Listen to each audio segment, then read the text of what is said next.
Welcome to I news. అంతర్జాతీయ వేదికపై పాకిస్తాన్ కు మరో గడ్డు కాలం మొదలైంది. ఇరాన్ దాడులను ఖండించడంలో పాకిస్తాన్ అవలంబిస్తున్న మెతక వైఖరిపై సౌదీ అరేబియా నిప్పులు చెరుగుతోంది.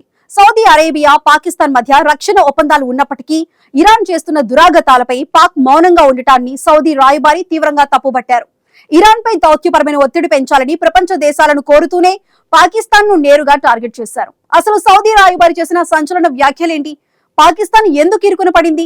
ఇప్పుడు స్పెషల్ స్టోరీలో చూద్దాం. పాకిస్తాన్ మరోసారి ఇరకాటంలో పడింది. ఒకవైపు ఇరాన్, మరోవైపు సౌదీ అరేబియా మధ్య పాక్ నలిగిపోతోంది. ఇరాన్ చేస్తున్న గల్ఫ్ దాడులు అంతర్జాతీయ భద్రతకు, ఆర్థిక వ్యవస్థకు పెనుముప్పుగా మారుతున్నాయని సౌదీ అరేబియా ఆందోళన వ్యక్తం చేస్తోంది. ఈ క్రమంలో పాకిస్తాన్ లోని సౌదీ రాయబారి నవాఫ్ బిన్ సయద్ అల్ మాలికి విడుదల చేసిన వీడియో ప్రకటన ఇప్పుడు ప్రపంచ వ్యాప్తంగా సంచలనంగా మారింది.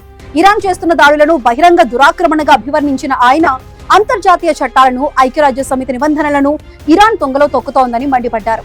సౌదీ అరేబియాతో ముందస్తు రక్షణ ఒప్పందం ఉన్నప్పటికీ పాకిస్తాన్ కేవలం శాంతి చర్చల పేరుతో కాలయాపన చేస్తోందని రాయబారి విమర్శించారు. ఇరాన్ దాడుల వల్ల అమాయక పౌరులు ప్రాణాలు కోల్పోతుంటే ఒక మిత్ర దేశంగా పాకిస్తాన్ స్పందించకపోవడంపై Saudi crown prince Mohammed bin Salman తీవ్ర అసహనం వ్యక్తం చేస్తున్నారు. పాకిస్తాన్ కేవలం శాంతి రాయబారిగా నటించడం కంటే ఒక బలమైన భాగస్వామిగా ఇరాన్ ను నిలదీయాలని సౌదీ ఆశిస్తోంది. అయితే పాకిస్తాన్ ప్రభుత్వం మాత్రం లోపల వణికిపోతోంది. ఒకవేళ ఇరాన్ ను తీవ్రంగా ఖండిస్తే తమ దేశంలోని షియా వర్గాల నుండి నిరసనలు ఎదురవుతాయని, అది అంతర్గత కల్లోలాలకు దారి తీస్తుందని ఇస్లామాబాద్ భయపడుతోంది. అదే సమయంలో సౌదీని కాదంటే ఆర్థిక సాయం అందదని, రక్షణ ఒప్పందాలు రద్దవుతాయని పాక్ అధికారులకు తెలుసు. అటు ఇరాన్ తో సరిహద్దు వివాదాలు ఉండకూడదని, ఇటు సౌదీ నుండి వచ్చే బిలియన్ల డాలర్ల పెట్టుబడులు ఆగకూడదని పాక్ ప్రభుత్వం చేస్తున్న ఈ డబుల్ గేమ్ ఇప్పుడు సౌదీకి చిరాకు తెప్పిస్తోంది. సౌదీ రాయబారి హెచ్చరికలు ఒక రకమైన అల్టిమేటం లా కనిపిస్తున్నాయి. ఒకవేళ పాకిస్తాన్ తన వైఖరిని మార్చుకోకపోతే భవిష్యత్తులో సౌదీ అరేబియా నుండి ఎటువంటి ఆర్థిక లేదా సైనిక సహకారం అందకపోవచ్చనే సంకేతాలు వెలువడుతున్నాయి. పాకిస్తాన్ ఇప్పుడు తన మిత్ర దేశాల మధ్య నిలబడి